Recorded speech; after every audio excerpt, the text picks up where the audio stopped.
Hello, my friends. Good to see you again. This is 7 English Bible School. Thanks for joining us. And once again, your presence means a lot to me.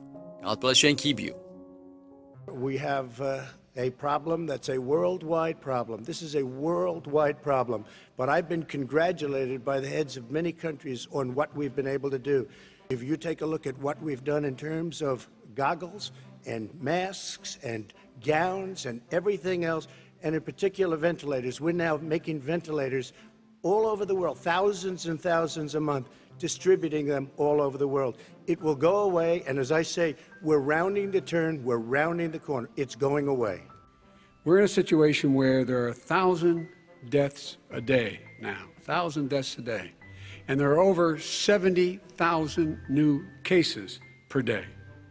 Compared to what's going on in Europe, as the New England Medical Journal said, they're starting from a very low rate. We're starting from a very high rate. The expectation is we'll have another 200,000 Americans dead between now and the end of the year. If we just wore these masks, the president's own advisors have told him, we could save 100,000 lives.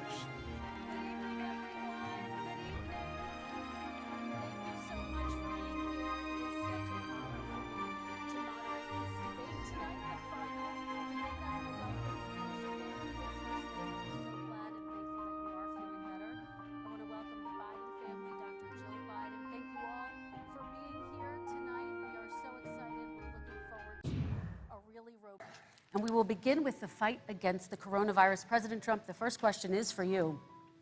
The country is heading into a dangerous new phase. More than 40,000 Americans are in the hospital tonight with COVID, including record numbers here in Tennessee.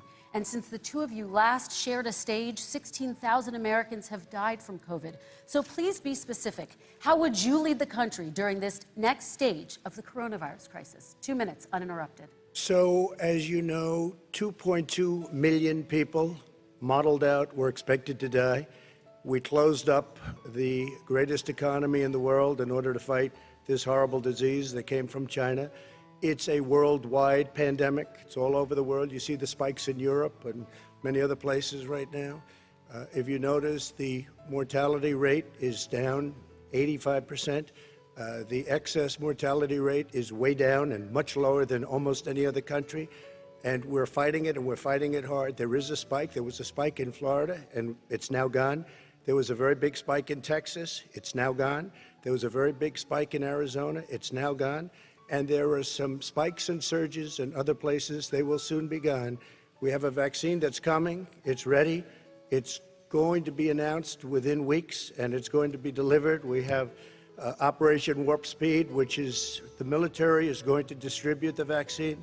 I can tell you from personal experience that I was in the hospital, I had it, and I got better, and I will tell you that I had something that they gave me, a therapeutic, I guess they would call it. Some people could say it was a cure, but I was in for a short period of time, and I got better very fast, or I wouldn't be here tonight. And now they say I'm immune. Whether it's 4 months or a lifetime, nobody's been able to say that, but I'm immune. More and more people are getting better. We have a problem that's a worldwide problem. This is a worldwide problem. But I've been congratulated by the heads of many countries on what we've been able to do. If you take a look at what we've done in terms of goggles and masks and gowns and everything else, and in particular ventilators, we're now making ventilators all over the world, thousands and thousands a month, distributing them all over the world.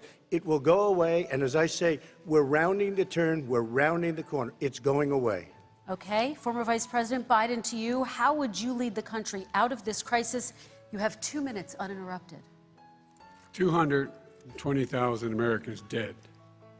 If you hear nothing else I say tonight, hear this.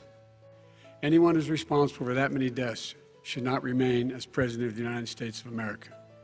We're in a situation where there are 1,000 deaths a day now, 1,000 deaths a day, and there are over 70,000 new cases per day. Compared to what's going on in Europe, as the New England Medical Journal said, they're starting from a very low rate. We're starting from a very high rate.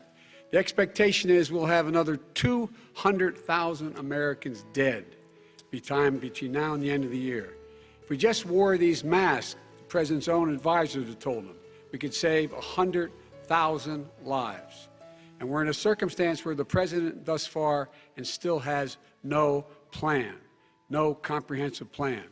What I would do is make sure we have everyone encouraged to wear a mask all the time. I would make sure we move in the direction of rapid testing, investing in rapid testing. I would make sure that we set up national standards as to how to open up schools and open up businesses so they can be safe and give them the wherewithal, the financial resources to be able to do that.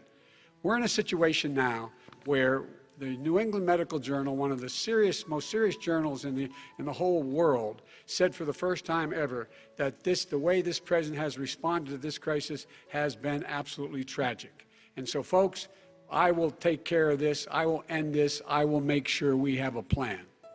President Trump, I'd like to follow up with you in your comments. You talked about taking a therapeutic. I assume you're referencing Regeneron. You also said a vaccine will be coming within weeks. Yes. Is that a guarantee? No, it's not a guarantee, but it will be by the end of the year. But I think it has a good chance. There are two companies, I think, within a matter of weeks, and it will be distributed very quickly. Can you tell us which companies? Johnson & Johnson is doing very well. Moderna is doing very well. Pfizer is doing very well, and we have numerous others. Then we also have others that we're working on very closely with other countries, in particular Europe. Let me follow up with you, and because this is new information, you have said a vaccine is coming soon, within weeks now. Your own officials say it could take well into 2021 at the earliest for enough Americans to get vaccinated. And even then, they say the country will be wearing masks and distancing into 2022. Is your timeline realistic? No, I think my timeline is going to be more accurate. I don't know that they're counting on the military the way I do, but we have our generals lined up, one in particular, that's the head of logistics. And this is a very easy distribution for him. He's ready to go as soon as we have the vaccine. And we expect to have 100 million vials. As soon as we have the vaccine, he's ready to go. Vice President Biden, your reaction, and just 40% of Americans say they would definitely agree to take a coronavirus vaccine if it was approved by the government. What steps would you take to give Americans confidence in a vaccine if it were approved? Make sure it's totally transparent. Have the scientists of the world see it, know it, look at it, go through all the processes. And by the way, this is the same fellow who told you this is going to end by Easter last time. This is the same fellow who told you that, don't worry, we're going to end this by the summer. We're about to go into a dark winter, and he has no clear plan, and there's no prospect that there's going to be a vaccine available for the majority of the American people before the middle of next year.